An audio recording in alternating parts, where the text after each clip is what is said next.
Hello friends, आज हम लोग बनाएंगे गोंद के लड्डू जो कि काफ़ी फ़ायदेमंद होते हैं और हेल्दी भी होते हैं। तो हम 100 ग्राम यहाँ पे गोंद ले लिए हैं और 250 ml घी ले लिए हैं। अब एक कढ़ाई लेते हैं, उसमें हम 2 बड़े चम्मच घी डालेंगे और जो हमने जो ये ड्राई नट्स ले लिए हैं, 200 ग्राम बादाम, 150 ग्राम काजू और 150 ग्राम अखरोट, इसको हम अच्छे से पकाएंगे, भून लेंगे घी में।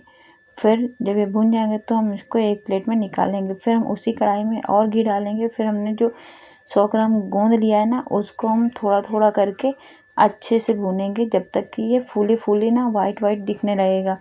और धीमी आंच में भूनना है आपको, मीडियम टू लो में भूनना है आपको, हाई फ्लेम में नहीं भूनना है, नहीं तो ये ऊपर से तो सिक जाएंगे लेकिन अंदर से ये अच्छे से नहीं पकेंगे।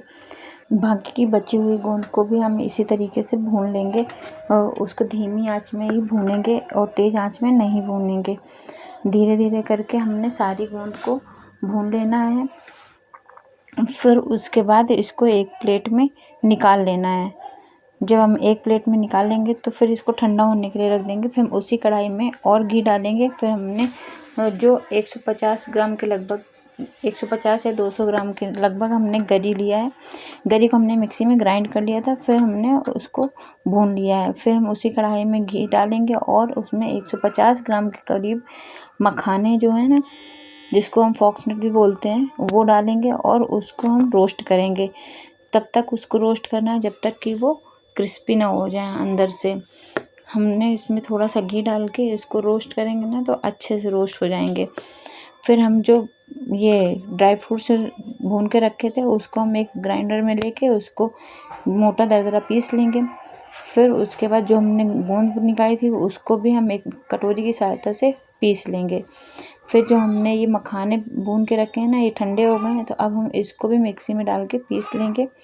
फिर जो हम सारा मटेरियल एक बड़े से बर्तन में निकाल लेंगे।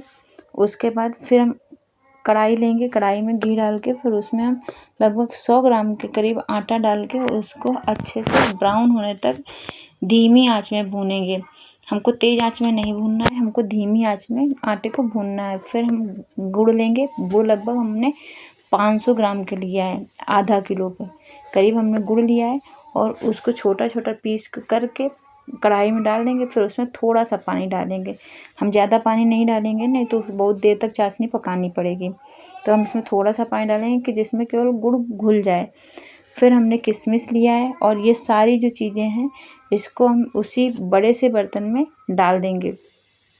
फिर हमने जो गोंद पीस के रखा था उसको भी हम उसी बड़े वाले बर्तन में डाल देंगे। सारी चीज़ें हम एक बड़े बर्तन में निकाल, अभी हमने जो गुड़ पकाया है उसको हम छन्नी की सहायता से छान के हम उसी वाले बड़े वाले बर्तन में डाल देंगे जो चाशनी बनाए थे। इसमें किसी तार की ज़रूरत नहीं है, बस इतना करना है कि गुड़ घुल जाए और बस इसमें चाशनी की मतलब तार की ज़रूरत नहीं पड़ती है कि एक तार की बनानी है कि 2 तार की, बस इस गुड़ को मेल्ट करना होता है।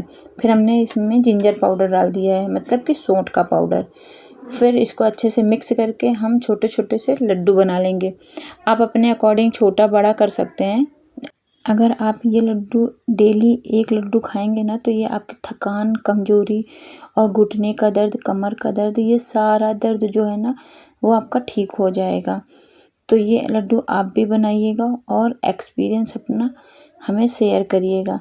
हमने तो ये सारे लड्डू आज बना लिए हैं और डेली एक लड्डू खाएंगे, और आप भी ये लड्डू बनाइएगा और अपने एक्सपीरियंस हमें शेयर करिएगा। हमने तो ढेर सारे लड्डू बना लिए हैं। ये देखिए कितना टेस्टी लग रहा है, टेस्टी क्या मतलब बोलें, कितने सुंदर लग रहे हैं। देखिए हमने तोड़ के भी दिखाया, कितने सॉफ्ट बने हुए हैं, और आप भी बनाइए।